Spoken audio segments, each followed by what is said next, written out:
The G-Way Podcast with Deacon Dirty.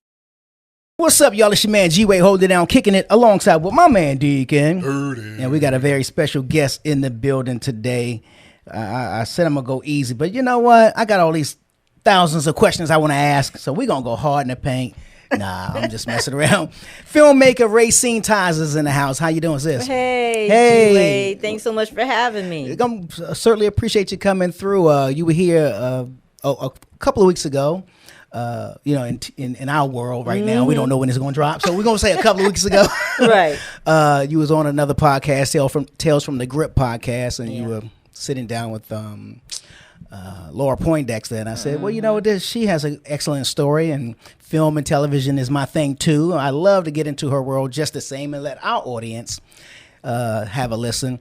Our audience is we're at a 60-40 split, 60% being women. Oh, okay. So, the demo is in your favor. And should be some kind of fun. So let's back it up a little bit. Okay. So let's get into your world of where Raecine Tyes is from. So are you from Atlanta? No, but you know what? I've been here so long. I was just thinking the other day, I think I've been down in Atlanta longer than I have where I was born and raised in Connecticut. Connecticut, that's right. Yeah. Okay. Yeah. What part of Connecticut? In the Hartford area, Bloomfield and Windsor.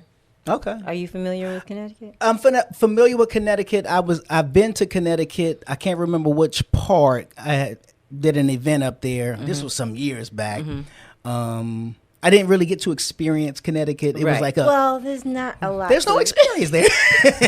On to our next question. Yeah. It's not a lot going on in Connecticut.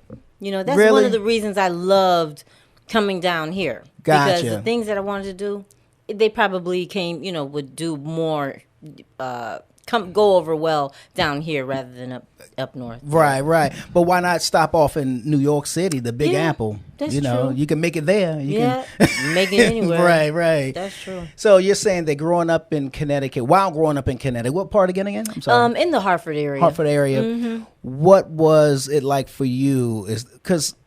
Is Connecticut to New York the country?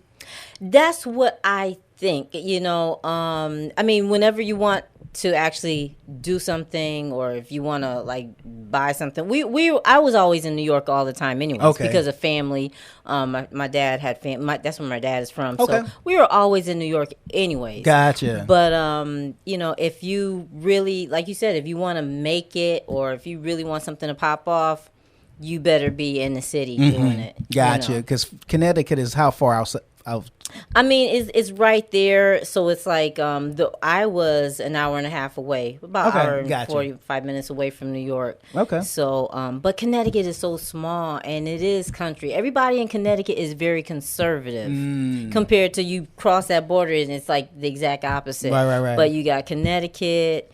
And then, if you go a little bit farther north, then you're right in Springfield, Mass. Gotcha. Yeah. Okay. So you're not too far from anything, but Connecticut is so small, though. Yeah. Now, I've been to every state on the East Coast. So I've from the Maine all the way down to Florida. My goal is to hit all 50. Okay. When I was doing a lot of traveling, I was able to hit a few, but I'm short on some. So right. Are you from Georgia? I'm from D.C. Oh, okay. Yeah. Okay. So we're going to get there. Yeah. We're going to get there. And so were you into the arts in Connecticut? I grew up singing, and matter of fact, I don't know if some of your viewers might know Anika Nani Rose. Yeah, of course, the actress. Yeah. I'm 1 year older than her. We went to the same high school. Oh, that's what's up. Yeah, same chorus and everything. But you couldn't. I think she even mentioned it in one of her interviews. I haven't talked to her since high school, but it wasn't that choir and everything. It wasn't to be taken serious, but it was just something that we loved to do. So I was always involved in any talent shows. Anything that they had going on, I was right there in it. Okay. So yeah, it's always been a part of my life. Did you see her? Did you see her star quality then? Because she does the theater thing, right? Yes, more. Yeah. I mean, Anika, she would. I would too, though. She would say, "Buy my album." She only, I think, at that time before she went to, I guess it was like theater school or whatever. her ultimate thing, back then in the 80s. It was right. I feel you. we graduated. Well, I graduated 89. She was 90. So like her thing was buy my album. When I get out, I'm gonna buy my. So that was like the ultimate for us. We gonna have an album. I wanted to have a single. But obviously as your journey continues, that you don't know what's in store for you. So he's way further than just, one album. Yeah. Okay, well, that's cool. So, but was that high school like an arts high school? No. Just, we just had like a lot of talented people, that went there. And actually from that whole area, there's like a lot of talented people, I guess, Okay. And so at what point did you decide, all right, Connecticut, I bid you adieu? You know what I'm saying? When did you decide enough's enough? Let me go break a leg somewhere else. I think it was like a combination of things. I got married very young. Okay. In spite of everybody saying, you just a baby at 19 years old. Oh, you're just a baby. Yeah, I was. You ain't no nan. Yeah, now I know that. Right. I got married and he admitted that he was too young when he got married. He was a little bit older than me. So that ended after 3 years. So I ventured down south, after that 3 years. So I was about 21. So you were still in Connecticut at that time? Yeah, yeah. So at about 21, 22, I think I was about 21 years old. I went down south, came across some people who were into the music thing. Okay. Spent days and nights in the studios, working on music, and which obviously is sitting on the shelf right now. I'm sure everybody has stories about that. And then from there, I, was kind of back and forth to Connecticut and realized that, I don't want to sing. I want to be behind the camera, or I want to provide a platform for other people. Gotcha. So I got into the spoken word thing a little bit, and I started, doing the open mics, having, producing open mics, producing talent shows. And from there, people would, oh, Raecine, will you film my event for me? Okay. So it kind of just started like that. Yeah. But it started down south, and when you back and forth, it progressed in Connecticut. But I knew that to do what I really wanted to do, it had to be down here. Yeah. So what came first, the chicken or the egg? In other words, was it Atlanta or D.C.? Because you lived in D.C. for a while. Yeah, I lived in D.C. for a very short while. So that's before Atlanta? That was, actually, I've been back and forth from Atlanta like all my life. I got you. But in between one of those back and forth moments, stops. Yeah, I made pit stop in D.C. for a couple, maybe a couple of years. Really? What prompted that? And what era? What circle? When? That's when my children were very young, and so yeah, I was with someone. What's his name? I was gonna say. You said, what's his name? What's his name? But I had to catch myself. I don't need to know the name, but I was like, was it a boy? You know what I'm saying? Yep. So we'll just throw you off your dreams, won't we? We throw you right off your dreams. But I love him. Right. Right. So in between that, but it was a good learning lesson. How'd you like it? Yeah, it was a good learning lesson. For whatever reason, I mean, I've been in D.C. even when I was pregnant. When I was living in Atlanta, I was pregnant with my daughter. This was before I moved there.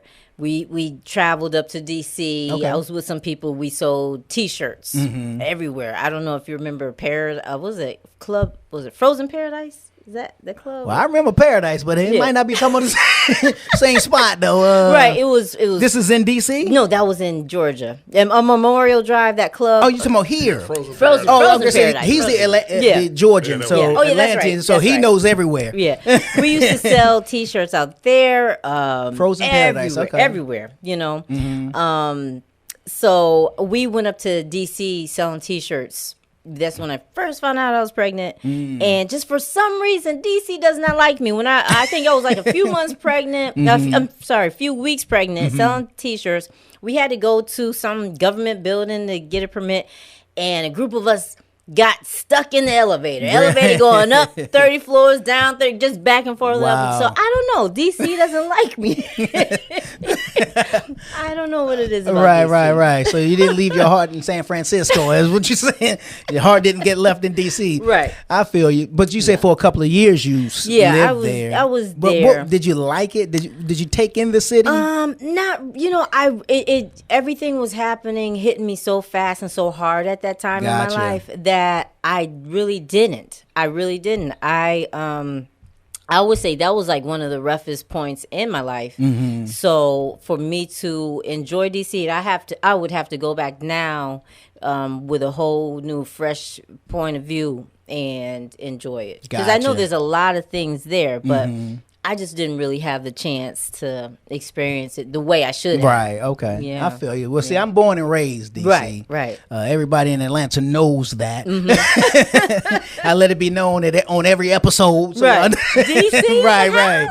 I love my city. I'm home now, though. Right. Atlanta is home. I've been here since 2004. And I'm like you. Okay. What I wanted to do in career-wise, DC wasn't the place for it. You know, I was able to dibble and dabble, or dib and dab, however you say it, there. But when I came here, it became a lot more full blown. So more opportunities. I don't think I would have ever opened a studio in DC. Right. Yeah. I kind of feel you on that one. I think what someone explained to me, I guess, was that, I don't know, I wouldn't say conservative, but everybody's, I don't say political, because I guess the everything going on there. Capital, yeah. Right. Yeah. So everybody's you wear like a suit and ties. Yes. Yeah. You're straightforward. You about your business. You on a Capitol mission. Hill. Yeah. I used to work in what is the name of that mall? Alexandria. I used to take the train every day. Oh, Alexandria. Okay. Yeah. So I used to out there. Globe Mall. I might be saying it wrong. But there's a mall, underground mall or whatever out there. Okay. And and I used to meet a lot of people, but everybody's right about their business, you know. So I think for me, I know that I just had to go somewhere what's a little bit slower paced and a little bit people a little bit more into the art scene, and like the people of your peers. You need to get around your scene. Yeah, exactly. Yeah, right. I mean, because it is true that birds of a feather do flock together. It's just easier when you're talking to the people who can understand you, you speak the same language, has the same excitement as you do about it, right, and can help you. Yeah, you know what I mean. Yeah, but yeah, when you, like you said in DC, when you run all this politics and political everybody's about that. Right. Arts don't really play. Yeah. Arts play a big role in DC. Right. But you really have to find the niche of it, unless you just like to take in culture. But other than that, yeah. Because at that time, I wasn't too into like the political thing. It was like years ago. Yeah, you know, so I didn't. I was just I don't care. Yeah, I was just like, I didn't know what was going on. Who the president? Right. Right. So, I feel you. Yeah, I feel you. Now, like I said, if I go there now, it's a whole different point of view. Yeah. Different experience. Okay.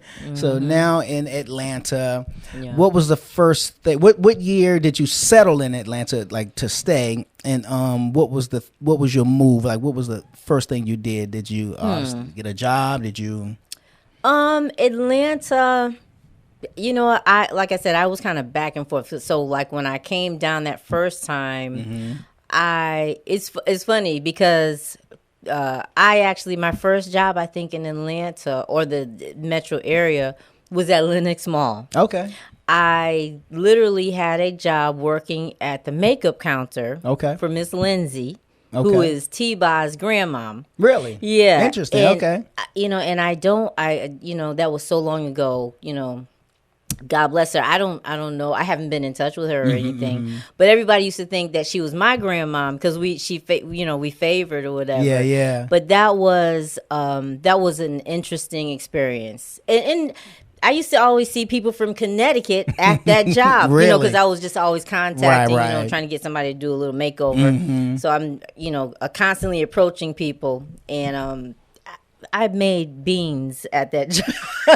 think I worked 20 hours a week. I'm thinking if my paycheck was even $100, you know, but it was fun. It was an experience. Yeah. Okay. It was an experience. And you know, but Lenox Mall, I don't know how it is today. I haven't been in there in so long. Yeah. But it seemed like that was a place where a lot of the celebrities would just go to. Is it like that today, D? I couldn't even tell you, bro. Yeah. I think so. You know, when like the who's who was up in there. Whenever I have family or friends come down, they want to go to Lenox Mall because otherwise I don't go there. Yeah. You know, so we went one time. My cousin came down, and I told her, I said, you know, look, you're going to see people, don't be acting a fool around me, you know, because I see these people all the time. Right. So we went that day. I think we saw Ray J that day. Okay. And then the next time. You mean Brandy's brother? Yeah. No, he Ray J now.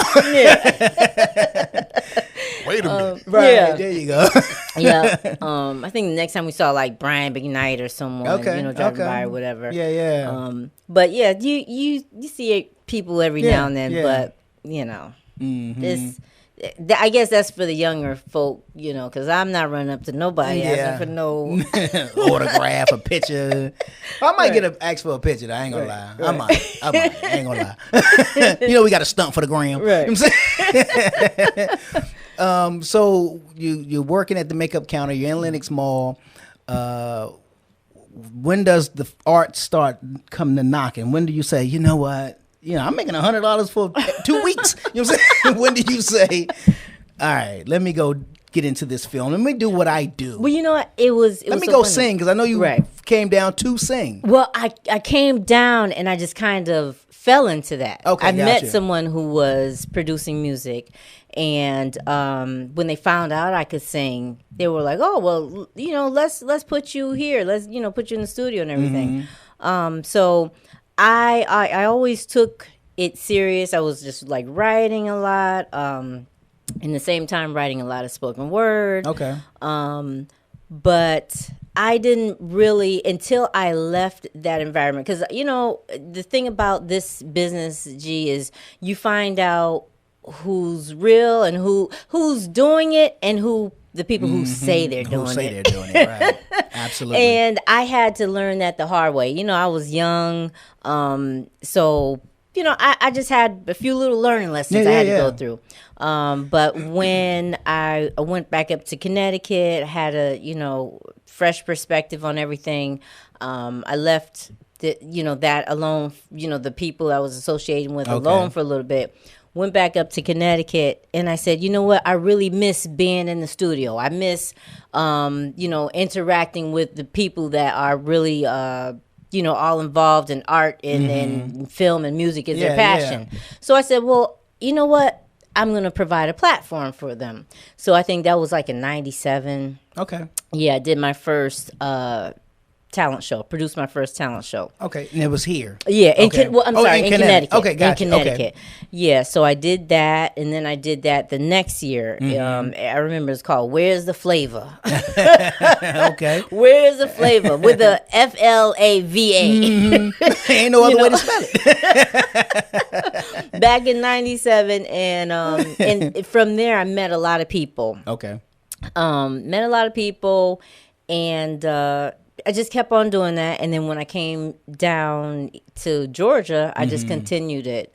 But I've always, produced events, always, filming something, always just had my hand in the pot some way or another, just being busy with something. Right. Yeah, but I really took it serious in 97 when I saw that people were looking for something to be a part of. Okay.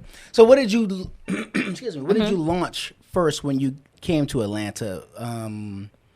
Did you start getting into, after the singing career, did you start getting into film? Did you create a platform for that, television? Because I know Atlanta TV, Atlanta television came into play at some point, right? Yeah, I actually wrote a book in the So meantime. the book, okay, got yeah. you. Okay. Yeah, I wrote a book. I tell people, well, you get a little confused if you talk to me because I try to do everything. Right, too, right. You know? And I think we all do to some degree, and Yeah. then some things intersect in ways that you can't explain it to somebody. It's like, Exactly. my story's too convoluted. Yeah. I don't know how to give you a straight timeline. Right, Yeah. right, Yeah. yeah. And basically that was me. I had been doing, just little things, but in 2012, 2011, I wrote a book. And from there, I just knew that I wanted to use a book to just get me into other places, other things. But I just kept on writing. And that then success looks good on me. Yeah, right, right. And and as I'm writing and meeting more people, I guess my thought process is expanding too. Then I'm realizing that I don't have to keep myself in this box. Yeah. I can kind of do whatever I want to do as long as I'm focused and move forward with it. So that's what I did. I basically just started providing platforms in the Georgia area. And I think it was what year was that? I forget which year it was, but filmmaker Sean Mathis. Okay. I don't think I'm not sure if he was a filmmaker at that time. I think at that time he was an author. Okay. He was managing a spot on Trinity Street downtown Atlanta. Okay. And it was called Chocolate Bar. Okay. And I went there with a friend, and I think it was like a grand opening or something like that. He was looking for people to produce events. And I told him, I said, you know what? I want to do an open mic for poetry because he didn't have any like that. For not poetry, but spoken word.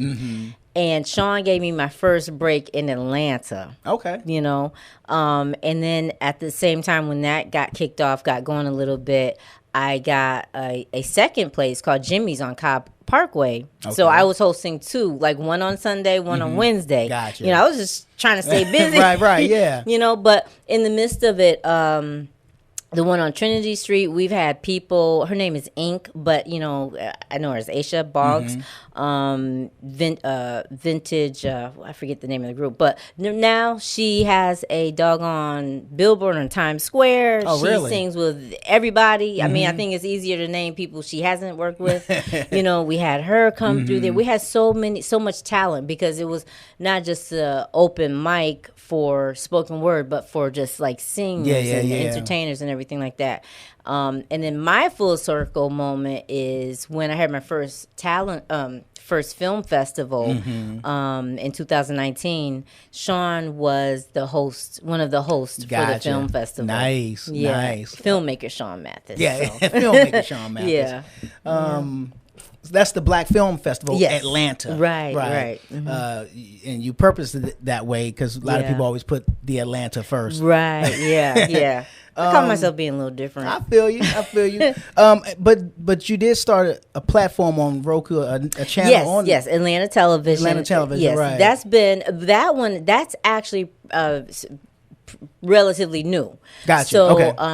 we just celebrated our first year anniversary congratulations. a few months ago. And with that, again, the motto for that is our platform, your voice. Gotcha. So I just want to.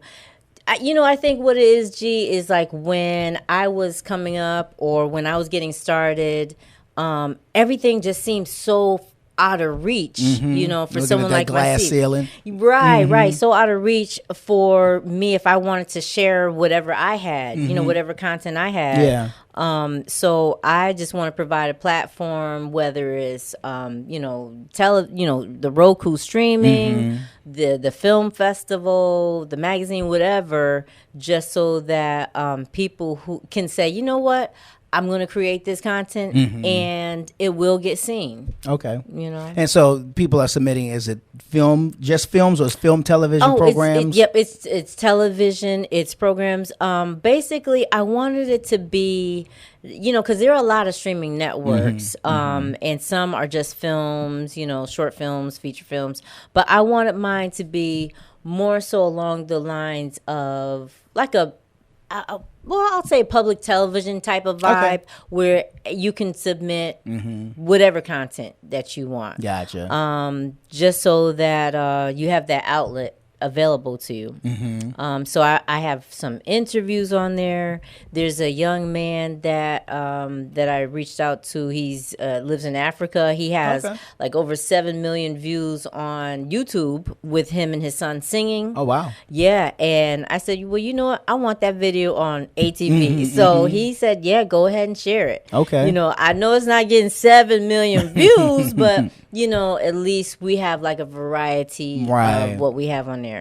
I have some interviews on there with different people, you know, musicians, and then we have some live events that took place, and we also have some short films on there. Just a mixture. Gotcha. Now, Wealthy Minds TV, is that you too? Yes, that, you know what? I'll put it like this. Oh, he did some digging, y'all. I'll put it like this. Wealthy Minds TV is the what ATV is now, or what ATV is supposed to be. Gotcha. But you know what? At that time, I was like producing my own content. And I was like, you know, I need a network just for my content. And then as time progressed, I'm like, you know what? I need a network, but I'm not so gung-ho about just only my content. I just want to, you know, share it with other people. I'm with you. Okay. Yeah. The 2-minute motivation film competition. 2 minutes of motivation. Yeah, 2 minutes of motivation. Yeah. What's that all about? Well, it was actually during the pandemic. And I decided, okay, we're not going to do the festival, at least not right now, because I had talked to a lot of filmmakers and they were like in the middle of production when that hit. So a lot of people had to shut down. Yeah. They just dropped everything, had to. Yeah. So I said, you know what? They could easily, even with their iPhone or their phone, whatever, make a little 2-minute film. You know, and this could be, you know, young, old, whatever, because we just need a little bit of motivation right about now. Yeah. So I offered $500 to the winner. And we really got some amazing submissions. Nice. Matter of fact, we actually have to name another winner. We've had so much going on. We have we're gonna re-air the second round. And then we have to name a winner of this 2 minutes of motivation. Gotcha. Yeah. Now, on your Roku channel, I'm sure you can see it there. Do you have a YouTube channel where people can view it as well? I was gonna do the YouTube, but because of little different issues, like the little technical copyright things, I had, you know, I tell people don't use copyrighted music. But YouTube gonna claim it. I'm gonna tell you that right now. They're gonna reassign it. So I'm like, I'm not gonna do YouTube yet because I had to tell people resubmit it without this copyrighted music, and I'm not trying to like get YouTube to kick me off because of something simple like that. So I just kind of paused it on YouTube for now. Yeah. Okay. Yeah. So I want to get to. Yeah, why not? Your daughter's a chef. Yes, she definitely is. Okay. Yeah. So how old is your daughter? Oh gosh, now you're gonna have people. Okay. So your daughter is a chef. No. And so she know a lot of cooking. You know what I'm saying? I give you.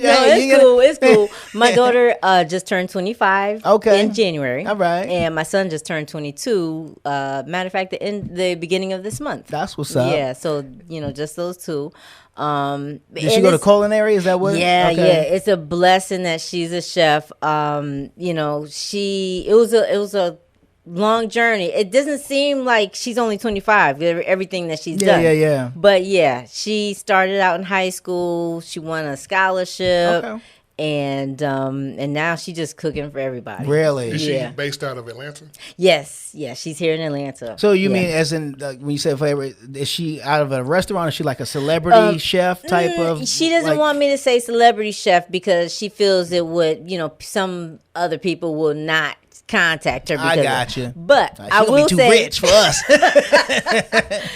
but I will say she cooked for Capella. I just put it like that. You Okay. know? And a few other people. So I won't call her a celebrity chef. I just say people find her and they use her services. Really? Yeah.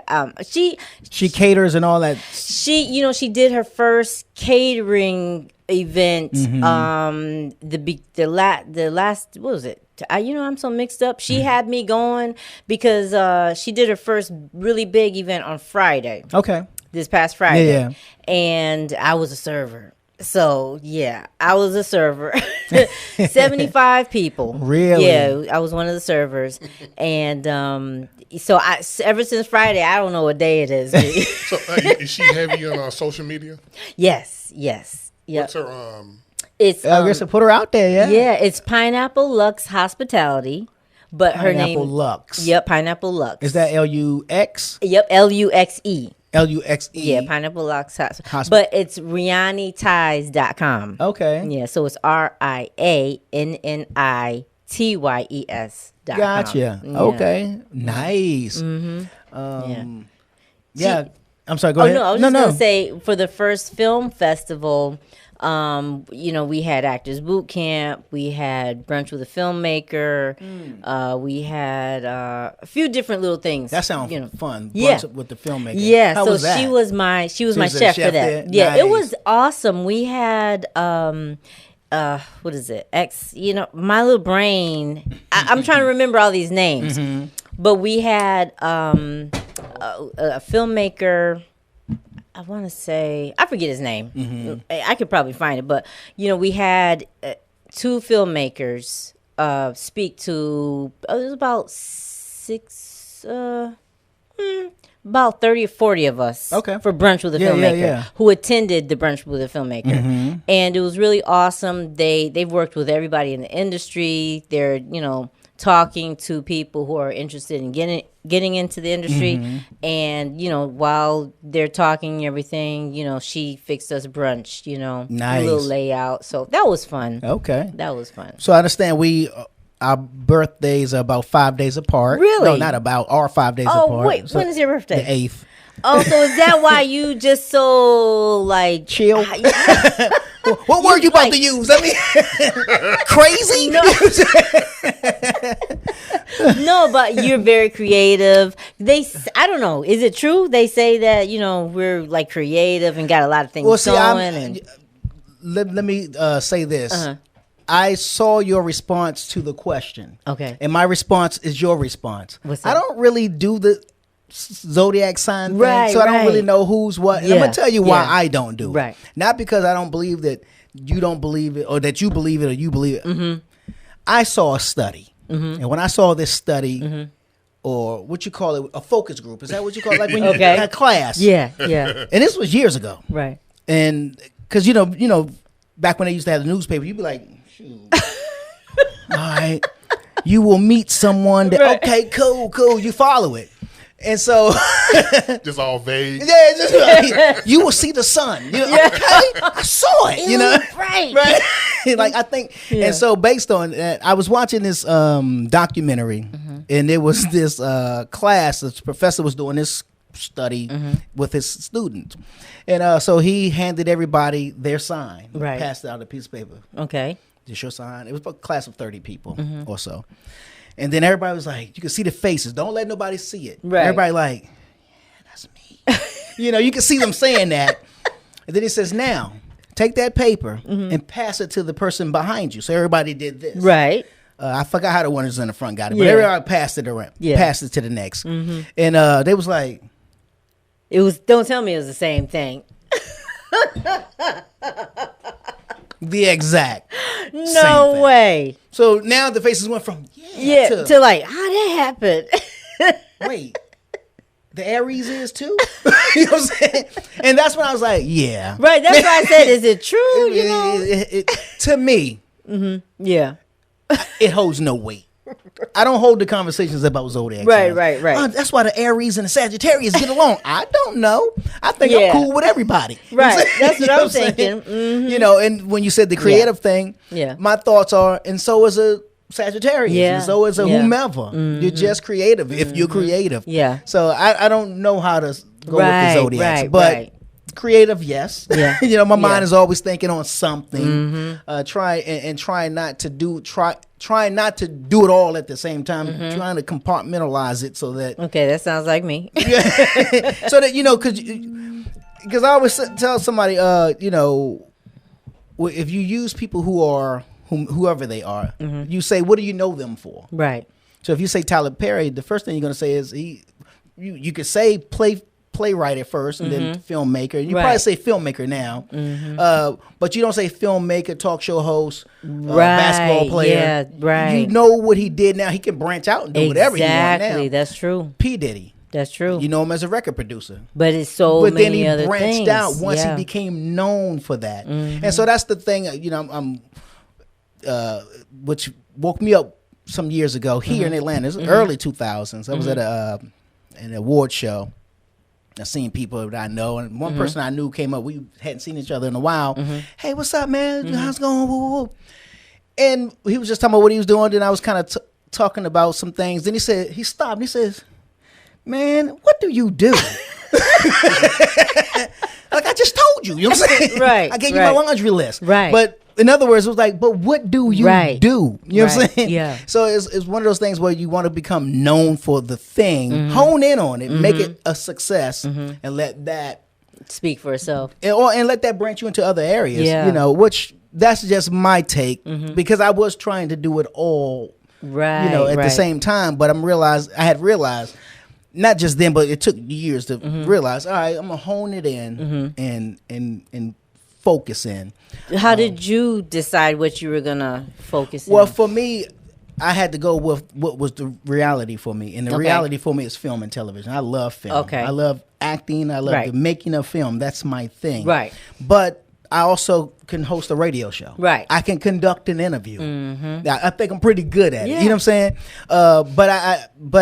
But the first love, like this right here, that filmmaker thing, it keeps calling me. Right. You know what I'm saying? It's like, but this. Yeah. When I would be on a set of whatever they shooting here in Atlanta, as an extra, and I'm looking over there like I'm supposed to be over there with them. Right. You know what I'm saying? Yeah. That's the director. Wow, He's talking that's to Queen crazy. Latifah. Yeah. I'm supposed to be over there. Yeah. You just know. Right, Yeah. but right now I'm in extras holding, you know what I'm saying? Yeah. If I don't know if you've ever done extra work on the sets and all that. No, not extras work. Yeah, it's fun until it's not. Wow. You know what I'm All I saying? know is people are sitting all day. It's a hurry waiting. up and wait. Wow. They get you here at 5 and you don't start using you till 11. So you sat. Wow. And so in that, I think that when we were here last, Ingrid was That's talking about it. Okay. And she was talking about she did it for like 2 years and she was that's enough. I can't wow. do it. And she said it wasn't even a back-to-back 2 years. It was just I can't do it. Yeah. So she started her production company. But what she was saying in that is what I'm getting to is you sit around and you hear all of these stories. Yeah. So Deacon Dirty will be over there telling you when he was on the set of The Game, or he might tell you when he was on the set of some movie, Right. and craft services was crazy or good over here, but over there it sucked. So you hear all these stories. Right. Same thing for me. Yeah. And I would just hear all these stories. I'm like, I got an idea. Yeah. You know what I'm saying? And so I'm in the Yeah. works of it right now, still formulating it, but I'm in the works of it's a film Right. of it. And it's kind of like a 3-parter thing, but I Yeah. can't get too heavy. Right. But so any event. So yeah. Yeah, it's, so you see this and you just know where you fit in where and I all fit that. in. Yeah. And I realized that I'm really a executive producer at heart. I love, like you said, I love to give people the opportunity. Right. What are you doing? Well, let's make it happen. You know what I Right, mean? yeah. So that's my lane. Exactly. But film is really what calls me. Right. I enjoy this. I can run this all day. But as soon as we cut the mic off, I'm quiet. You know what I'm saying? You know what I'm saying? But the mic come back on, I'm talking again. Yeah. You know what I'm saying? But yeah, so I just learned, I realized I need to hone it in. I shot my first short called Not My Own,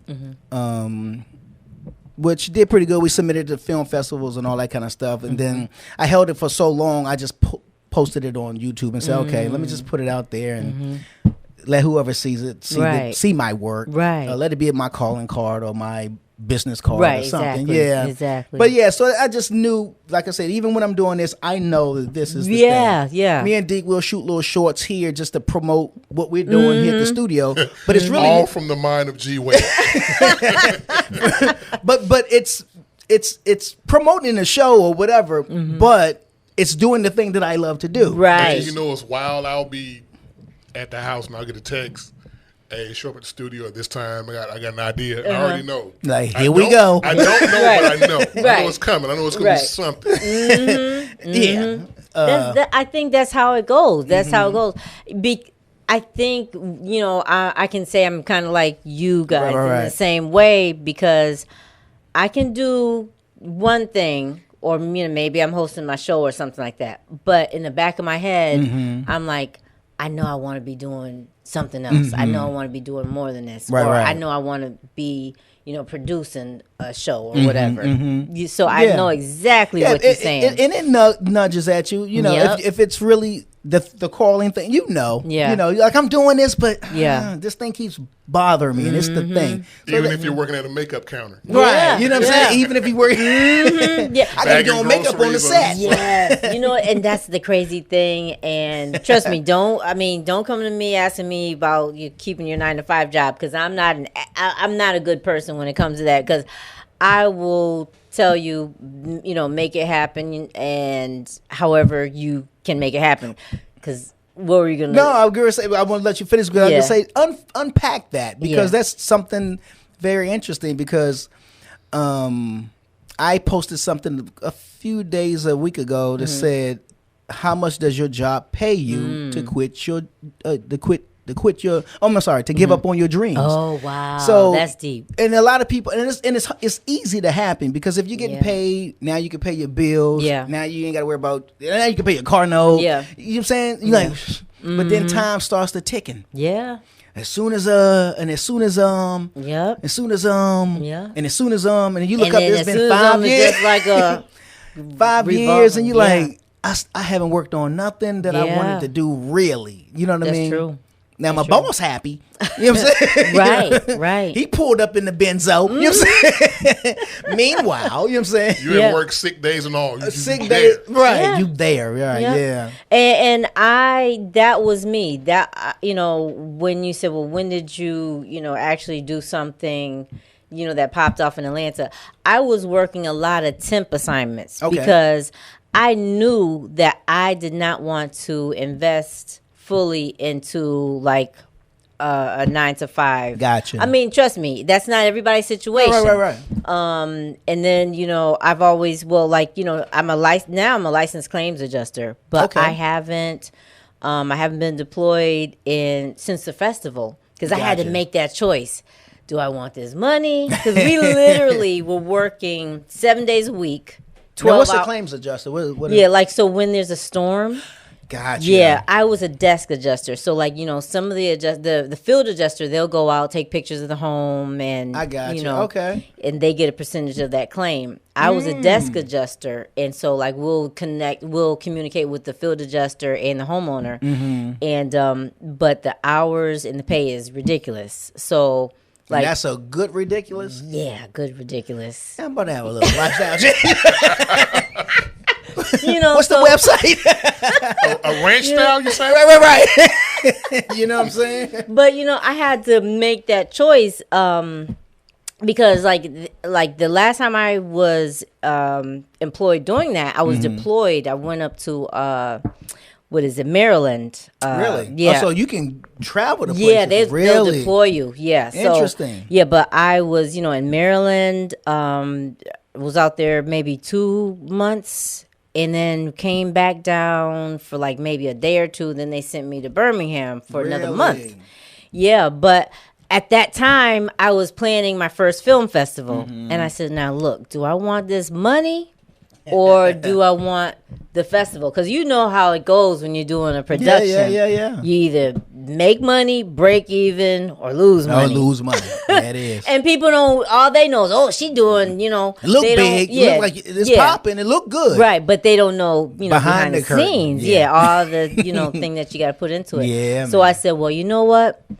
I'm just gonna go for the festival. Really. Yeah, because I said if I get deployed again, and when you're deployed, when you're doing claims adjuster work, you're like literally on the phone like all day, and I can't, be running out. Yeah, you got that film. I can't, do that. So I was like, I'm just gonna go for the festival. Really. I'm just gonna see what happens with this, and if it's money I want, there's another route that I will take, but I'm just kind of crazy and I didn't go for the money.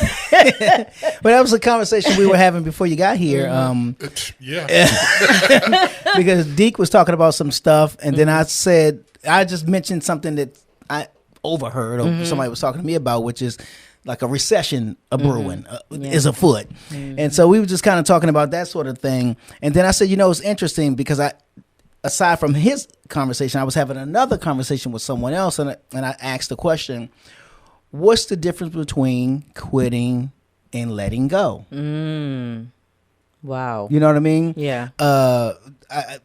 Like, in other words, you didn't quit or let go because you said the film festival is the dream, is what I'm saying. When do you decide, like, letting go of the dream? I've been doing this for 27 years. I can't do it. I quit. Yeah. This ain't happening for me. But you made the decision that, like, in the movie 150s, you know what I'm saying? He's like, do I want the money or do I want, what really gives me the peace or, the vision? I had to, like, literally... it's kind of hard because, like, and then what's so crazy is they'll still send me emails, can you make it to so-and-so? Can you make it to Florida by such and such? Hey, what part? Because I might go with you. They're like, you go to work. I'm going to be... You know what I'm saying? And I'm like... I'm just thinking, well, if I go here, I'm gonna miss this, or if I do that, I'm not gonna be able to, interview with G, which could possibly further my Lead career to something. along, Yeah, or I might connect with someone right, who that I've been looking for to connect with, yeah, or so it for me, I won't say it's easy, but my book is called Success Looks Good on Me, and I'm always telling people to go for it and shoot your shot at your dream. Yeah. So for me, it's like natural for me to say, do your best at your dream. Right. For other people, it's not as easy. It's not as easy, right? Yeah, it's not as easy because we also got to factor in the factors. Right. Yeah, they have families. They might have small kids. Yeah. They might have a job they've been at for years. They might have like overwhelming bills. I mean, bills don't stop. Yeah. But some people just don't see it. I mean, I see the way that somebody explained to me is like some people can't see as far as the mountain. Some people might see the mountain, and only very few people can envision what's beyond the mountain. Right. I see what's over that mountain and more, but some people can barely see the mountain. Yeah. So for them, that's like, oh no, I'm not quitting my 9 to 5. And I get a lot of people. Oh yeah, I'm gonna write a book. Oh, I'm gonna start a movie. And when I give them little tidbits on how they can get started, just get started, not no full blown production, I get a lot of excuses. Well, I can't do it right now because, I don't know how to write, or I don't have the equipment. And it's just yesterday somebody told me something. I don't have the skill, and I said, look, it doesn't take skill to get started. All it takes is passion. All it takes is passion. So it's that's a T-shirt. Yeah. You know what I'm saying? Right. Yeah. But no, you're absolutely right. Back early, well, it wasn't early 2012? When did I leave the station? Because we met at the radio station. Oh, okay. Okay. Was it 2010? I felt like I left in 2011. Wow. 2011. Around 10 or 11. Yeah. Wow. And then I think you left like a year later or something. Yep. Sure did. And but I was volunteering at this like I'm out of here. Volunteering at this charity place because I needed something to do. Yeah. I quit the job with the thought of Weight Work Studios. Yeah. While at the same time I said, but I need to figure out something. And so fortunately, when I worked, well, again, I wasn't working, I was volunteering there. I met a guy because he just pulled out a camera and was filming. And so I walked over to him like, hey, so what are you doing? Yeah. I just volunteer and take videos for them. You know, and then I was just asking a few more questions. And I found out he's from D.C., so we connected on that. Oh, wow. And then I said, hey, if you ever need somebody to come out and help you, you know, let me know. Yeah. Do it for free. I just want to get involved in something. Yeah. About a week later, he hit me up, and I had started getting into the production work with him. But I remember one day leaving there, the charity spot, and driving home. And I was running down this mental list, this mental decks of things that I needed. Right. Oh yeah, I'm going to the excuse part. Right. Yeah. Well, you know, I need a website before I get started. Oh, I got a website, and I was literally running down. I was like, I need business cards. Oh, I got business cards. Yeah. Oh, I need a PO box. Oh yeah, I got a PO box. I was doing this, doing that, and it was like I heard the voice, and I'm not one of those big. When God said to me, He spoke. You know what I'm saying? But I've heard, felt, thought, whatever it was, like. What's your excuse now? Yeah. I've ran out of excuses is what happened. Wow. What you gonna do? What you gonna do, right? And it was like, it's me. It's not anyone else but me coming up with the excuses as to why I can't do such and such. And so I decided to, you know, get off the pot. You know what I'm saying? And pursue, you know, Weight Work Studios. And one morning I flip on the TV and I see the Breakfast Club, which is the radio station up in New York. On Revolt TV. Yeah. This is in 2015, about February. And I was like, they on TV. I'm opening the studio. Wow. And the next month, we was across the whole, serious? And I was like, darn that. This is it. Just do it. You know what I'm saying? I had to just do it. Wow. You know, but, you know, I kind of had the freedoms to do it. But I'm going back to what you were saying in the sense of not everybody can just leap. Yeah. And quit a job because I wasn't even working. Right, right. Well, I was working, I think, some part-time or something. So it gave me a little wiggle room.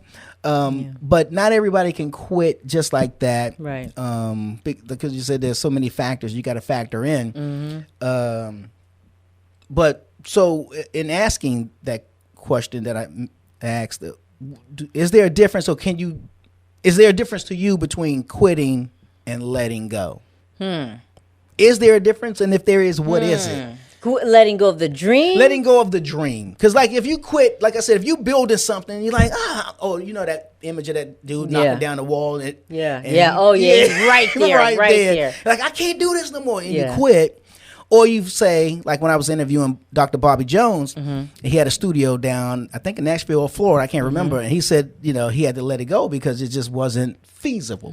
So what's the difference? You know what I'm saying? See, I mean, why you had to tell me Dr. Bobby Jones said let go? Because, well, the thing is, honestly, I think some people might quit.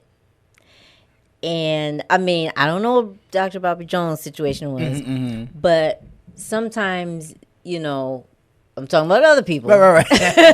They might say, oh, I had to let it go. And that might be to pacify themselves because they've quit. They really quit. I mean, no, you're right. You know, you're right. It's like I said, it's all different situations. But like for somebody like me, I know that when I'm 80 years or more, if God bless me to live that long, I'm still going to be doing the same things I'm doing now. So for me, there is no quitting or letting go. I don't care if I'm going to, you know, have a film festival in my living room or open mic or a talent show in my backyard. Yeah. I'm still going to be doing it. So, like, you know, when they say there's a will, there's a way, you will find a way. Figure out, If it's something that you really, really are passionate about, you're gonna find a way. Yeah. Someone made some type of meme the other day or whatever.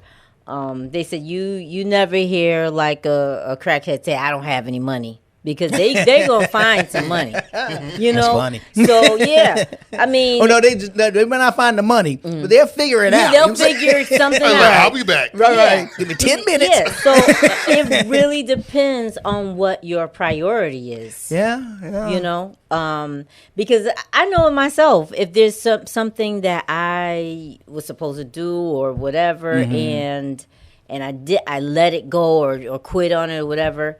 That's because it wasn't my priority. Gotcha. You know, something that I'm passionate about, I'm going to find a way to make it happen. Yeah. You know? Okay. No, I got you. Yeah. Yeah, but I like what you said when you said sometimes they'll say I had to let it go because really that's they're making themselves feel a little bit better. Yeah, right. They don't want to beat themselves up. And then why did you have to let it go? Because this, and this. Well, you could have did this to, and you could have did that, but in their head they had to let it go. Yeah. So well, let's talk about the magazine. Sure. Black filmmaker. Yep, Black filmmaker. On the cover magazine. is Dion Taylor. Yeah. The director of he's done a couple of things. Well, more than a couple of things. Meet the Blacks, Traffic, The Intruder, Fatale. Fatale. Black and Blue, House Next Door. Oh, you got it all on the Oh, yeah. Okay. Yeah, because I couldn't keep track of it myself. Right. Yeah. And I know of the movies, but I didn't really think of, or I didn't know who was behind it in the sense. Right. So that's what's up. And I heard you talking about that. Yeah. And you said this was like his first cover that has ever been on. Right. Well, I know that. I had the interview with Dion for a while now. And we had to stop production of the magazine, and then COVID hit, so I really had to pause it because I didn't want to release it during the time when nobody was going anywhere, so I just kind of paused it, and then we resumed it. But since then, I think it was like a few weeks ago, another online digital magazine had him do like a digital cover. Gotcha. So I know that he had that. I think that was like maybe 3 weeks ago or something like that. You got it on one. And but I guess this is his first print cover, because he told me he was excited about it. Thanks. Yeah, that's hot.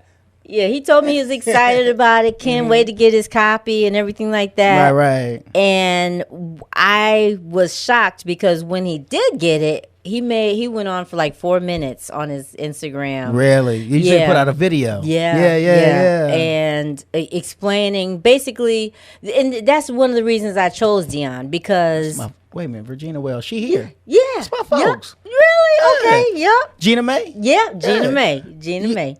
The movie, not my own. Written by Regina. Wait a minute. See, Regina didn't tell me all that. World. Yes. And that's the thing about. I'm in her movie. Yeah, okay. Well, Between this Rock is and a Hard Place. Yeah. I wanted to do it because I wanted to do this magazine because so many people can network from it. Yeah. And so many people got so many things going on. When I was talking to different filmmakers, I was like, people need to hear their story. Absolutely. They need to hear their stuff. And that's why we had you come on the Tales from the Grip, because it focuses on filmmakers and anyone within the industry. I don't care if you a grip, or producer, executive producer, someone who's involved in the acquisition of films. Exactly. We want the experts to come in and talk about it, and that's what you did. And but this is awesome. Yeah, that's what I'm looking for. More people who are, have different positions in the industry. Not only filmmakers, and then you'll see towards the back of the magazine, we have a part called Merge, where it's people who are part of the industry who got fashion shows and stuff on? Well, these young ladies have worked on set. Gotcha. Okay. And so this young lady, she does custom wigs and makeup for artists. Nice. For actors, rather. Yeah. So we gave them their layout, then she works with Karan Joseph Riley. Okay. Yep. She's his publicist. And then that's we my know daughter. Who that is. Yeah. You know, That is what's up. so it's basically this is a good quality magazine. Yeah, it's basically, and he does a lot of. He's a photographer, okay. who does, portrait photography for filmmakers and Okay. actors and Yeah, everything yeah, like that. That one, I should have put a little graphic warning. She does makeup. Oh, gotcha. Yeah, It look real too. yeah. My daughter's like, Wow. ew, and she said, "Oh, that's Like this the disgusting." CDC? You know what I'm saying? And I said, "Well, that's good. That means her That is- makeup is working." No, that looks real. Yeah. That's why I said that's Wow. good. Then it's working. Okay. So Emerge, there we go. Yeah. yep. Now, so what prompted it? What made you decide to launch a magazine? Well, when I was talking Lester to Green, I know Lester. Yeah. When I was talking to I think Regina's down there too.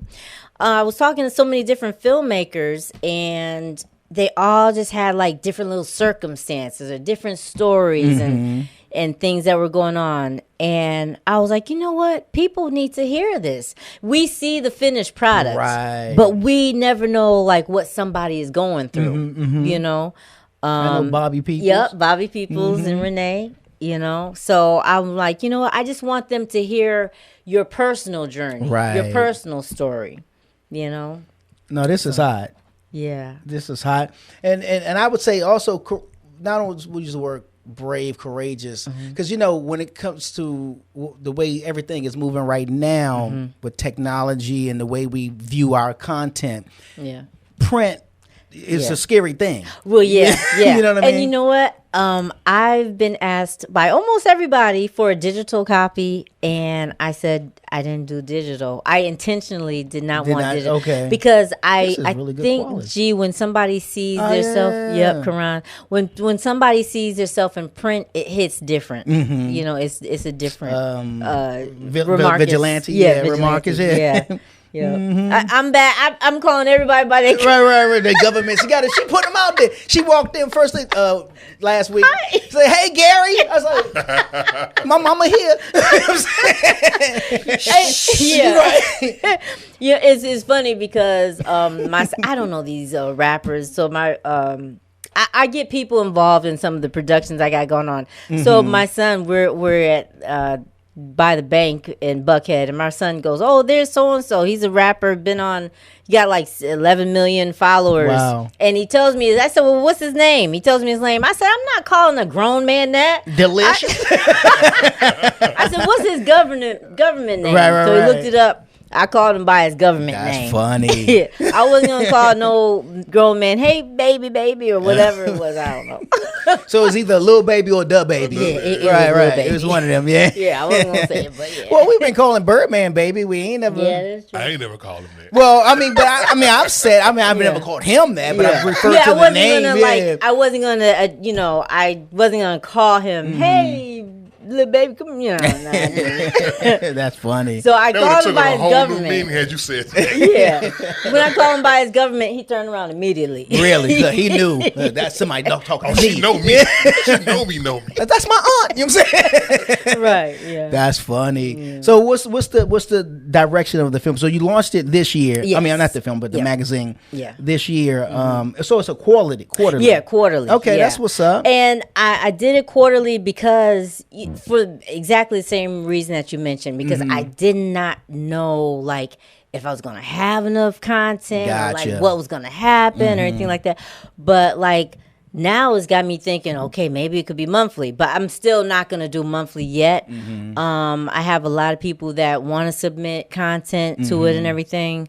And it's but I'm content that won't get dated. Right, yeah. So I'm just gonna still keep it quarterly and just pack every issue. The only thing is I want to because it is full color in print, I'm just trying to, once I get to a certain level, I want to be able to print up my own, because it's on print on demand. So Gotcha. people have to go ahead, And order actual their order. Gotcha. individual copies. But I want to get it to a place where I can keep the price point down a little bit. I got you. Yeah.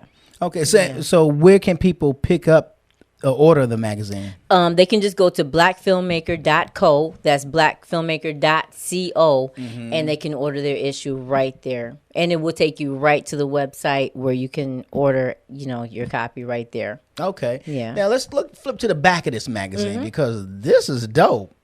Yeah, Who's the graphic artist on this? This is hot. I contacted my little artist. I had in my head, I said, you know what? Even though, because like even when I'm out filming or something, I very rarely, like I got my little flip flops on or whatever.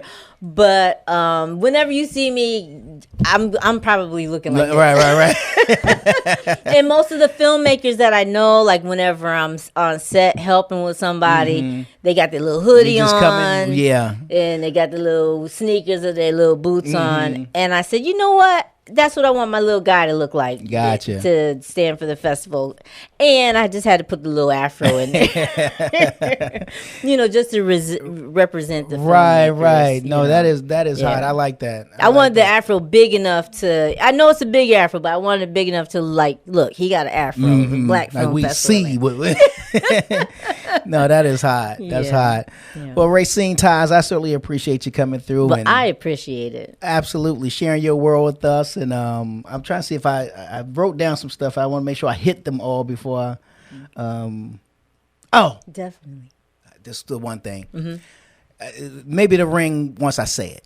Okay. And then you tell me what it means and where it comes from. Okay. A donut and a piece of bacon. Oh my God, this man does his work.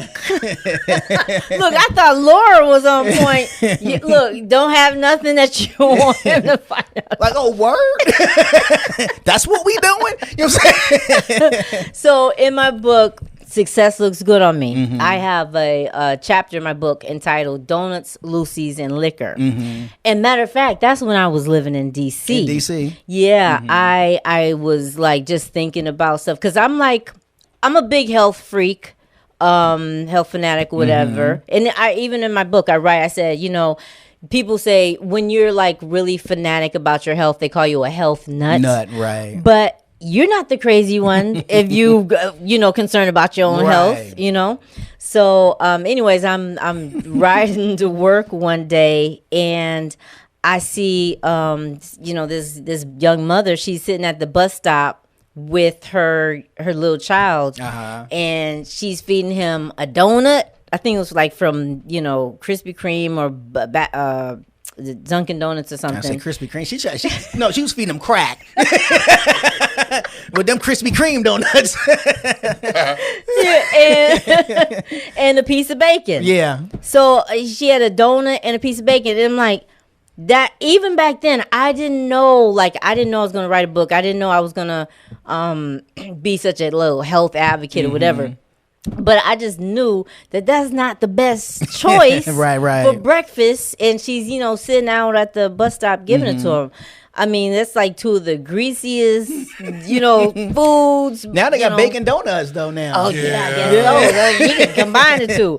But she was on to something.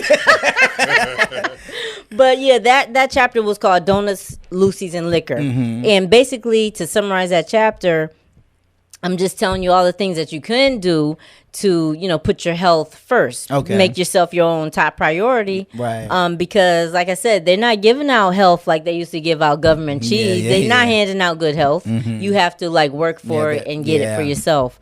So, Donuts, Lucy's, and Liquor. I know I probably have people who don't like me for that chapter because it goes directly against, some of my best friends' daily practices. But, hey, it's it's either your quality of life, it's not about the time you spend on earth, but your quality of life while you are here. Absolutely. So I try, things at least once or whatever. And I try to stay healthy. Yeah. I'm not a vegan or vegetarian or nothing like that.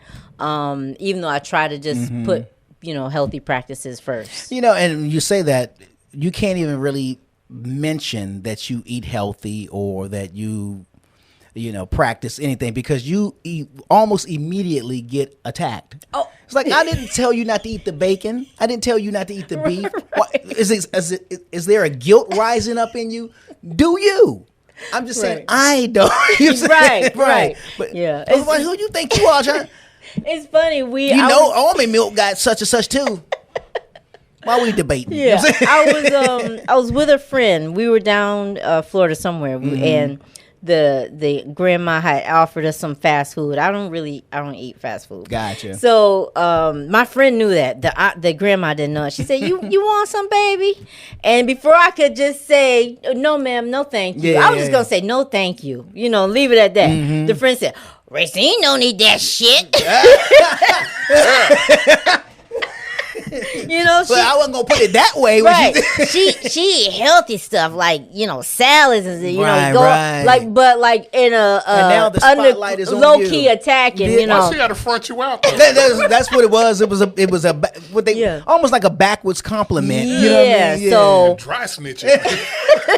Because I was just gonna leave it at no, ma'am, thank you. I'm good. Yeah. It's interesting when but it you're comes right, to that. though. Just eat it. I don't and give a it's funny darn. to hear a grandmother offer you fast Food. Yeah. You want some of this burger? You know what I'm saying? This Big Mac. a slab of this beef. Right. That is too funny. Well, Raecine, where can people find you? Where can they get a hold of you on social media, internet, whatever? I'm all over Instagram. You can go to Black Film Maker Magazine on Instagram or Black Film Festival Atlanta. But now the easiest way I would say is just blackfilmmaker.co. Gotcha. So blackfilmmaker.co. Okay, and they can find you everywhere from there. Exactly. That's what's up. They can submit to the festival and everything from there. Okay. Well, once again, I want to say thank you for coming through. Really enjoyed this conversation, and looking forward to all the great things that you have coming up. When is the next film festival? The next film festival is in October. I don't want to get mixed up with the dates, but it's towards the end of October. Okay. And submissions are open, so hurry up and get it on in. And they submit to Black Film Festival Atlanta? Yes. Well, if you go to blackfilmmaker.co, there's a link, and it will take you right to Film Freeway, and they can submit right on Film Freeway. Awesome. I don't mean to beat a dead horse, but the night of the Oscars, where were you? The night of the Oscars. There's no such thing as the beating. Get everybody's take on it, of course. No pun intended.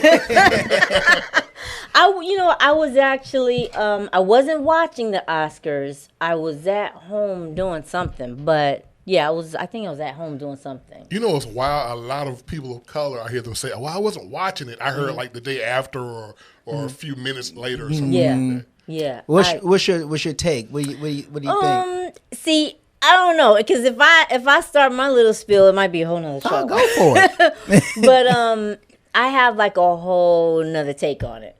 But basically, I'll just put it like this. I just, let me see. How can I say it without... I think a lot of times, I'll just put it like this. A lot of times, everything that we see is not exactly what is, happening. Somebody told me before, is a saying or whatever, believe half of what you read. No, believe none of what you hear and half of what you see. Right. Yeah. And so I kind of live by that. So, but, on the surface level, I don't know. I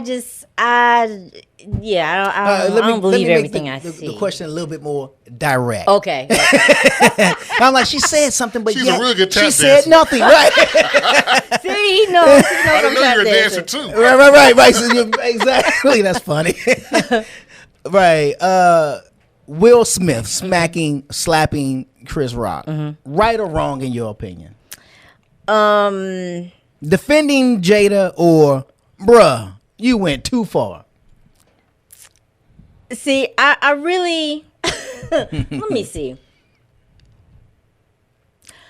For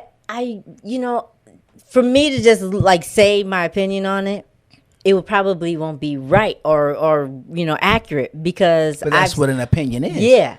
But see, I've seen that they have so much history, and to me, it was not like real. To me, it wasn't real. So I mean, because I've seen all their history and everything that they've done together. Okay. So I have some friends like right now that I've known for years, and if I smack them, we might go out and talk later and have sodas or whatever. I don't know. Yeah. So.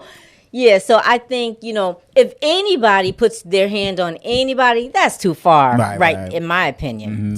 So if anybody puts their hand, on, like if I were to just walk up on stage and put my hand on anybody, that, you don't put your hands on anybody. Right. And then like, you have to consider the circumstances. Like, would you still put your hands on somebody if it was a different person, or which is what I had said from the beginning. Yeah, that like was you somebody have to else. Consider that seat would have stayed filled. That's all I'm saying. Yeah, if it was somebody else, it might not have went down the same. Yeah. So no, I agree. Yeah, I agree. and that's without going too deep into it. Right. Yeah. Well, you could just really say if it was anybody else, like if it was The Rock. You naming names, I was like 50, The Rock, Amy Schumer. You know what I'm saying? If she was up there, right? Would you do that?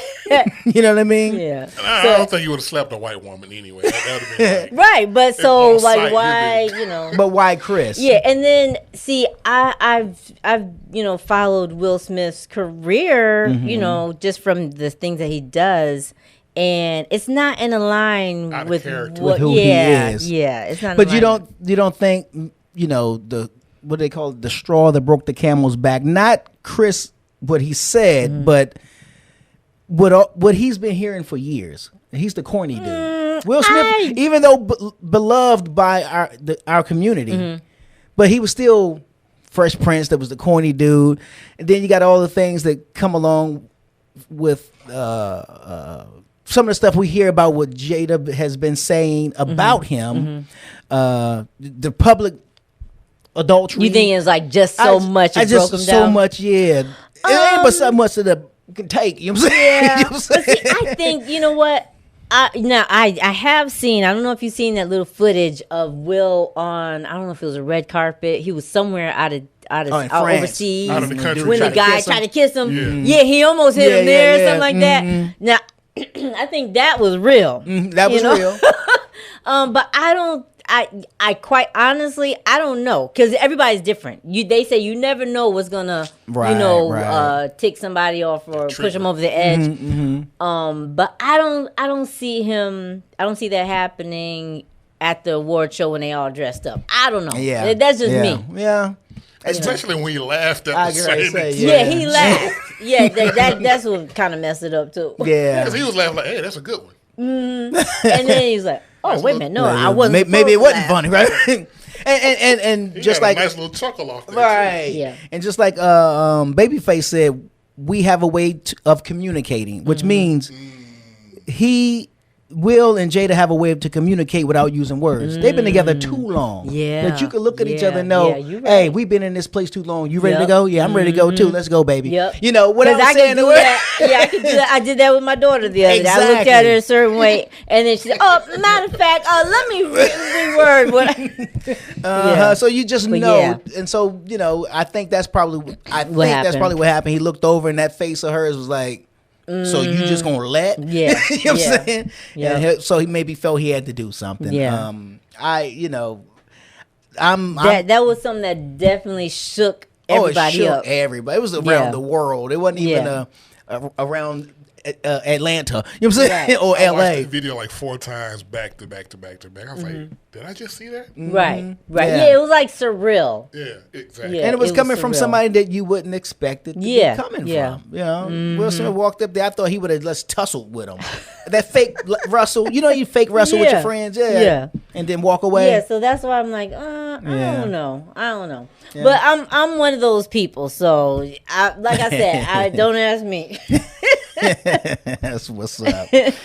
All right, it's your boy G-Way holding it down. I'm supposed to say, it's your man, G Will, holding it down, kicking it alongside with my man, D. Dirty. Y'all know what it is. Hey, what's up, y'all? It's your boy G-Wade holding it down. And I want to thank you all for tuning into this episode of the G-Wade podcast. Now be sure to subscribe to this channel. Click that notification bell to stay up on all the latest videos and content that we post. And we just appreciate everything. Oh, and don't forget to follow us on Facebook and Instagram at G-Wade Podcast. Till then.